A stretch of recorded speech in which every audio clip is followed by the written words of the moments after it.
Military Domination. VOC mengkolonialisasi Indonesia diawali dengan perdagangan, lalu membawa militer sebagai backup pengamanan. East India, penjajah Inggris ke India adalah misi awalnya juga perdagangan, kemudian diikuti dengan military occupation atau penaklukan secara militer. Jadi hampir tidak mungkin membangun ekonomi tanpa di backup keamanan dan pertahanan. Di zaman modern misalnya, Irak, Libya, Korea Utara, Iran membangun pertahanan militer yang sangat kuat sehingga sulit negara ini ditaklukkan oleh Amerika. Sekali lagi, mengapa mereka ditaklukkan? Kita akan bicara lebih detail ya. Irak, Libya faktanya rata dengan tanah sekarang. Iran sebentar lagi ditarget. Korea Utara sudah mulai main mata. Kita lihat Timur Tengah. Qatar baru-baru ini ada main dengan Rusia. Langsung ditampar Amerika sehingga terpaksa tersungut-sungut membeli produk Amerika yaitu jet fighternya senilai 100 billion dolar. Turki kemarin juga ditampar dengan Amerika dengan kudeta. Untung dibocorin oleh Rusia dan Rusia bisa menyelamatkan Erdogan. Rusia sekarang menjadi pelindung Turki. Syria beberapa saat yang lalu dihujani 100 peluru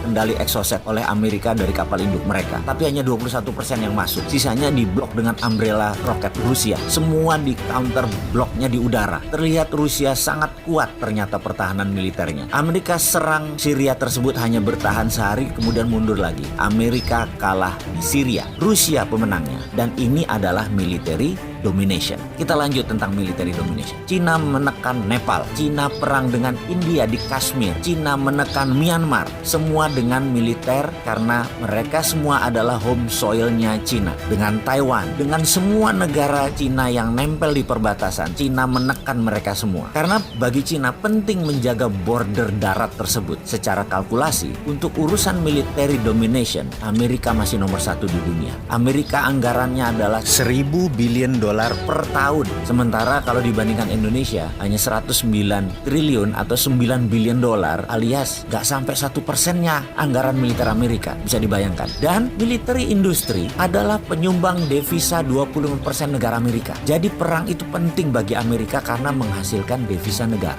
Sekarang kita lanjutkan tentang domination. Yang kedua adalah tentang trade domination. Di sini tanpa diragukan lagi, Cina adalah pemenangnya. Selama 70 tahun Amerika adalah pemenang atau pengendali trade domination dunia. Tapi sejak 10 tahun terakhir Amerika sudah disusul oleh Cina. Maka Cina sekarang menguasai trade domination. Produsen barang sudah buatan Cina semua. Hampir 70% consumer goods adalah buatan Cina. Hanya food yang Cina belum bisa mengalahkan Amerika. Karena negara Cina sendiri masih terlalu banyak mouth to feed-nya atau mulut yang harus dikasih makan. Coba bayangkan, Amerika saja kalah dalam trade domination-nya dengan Cina.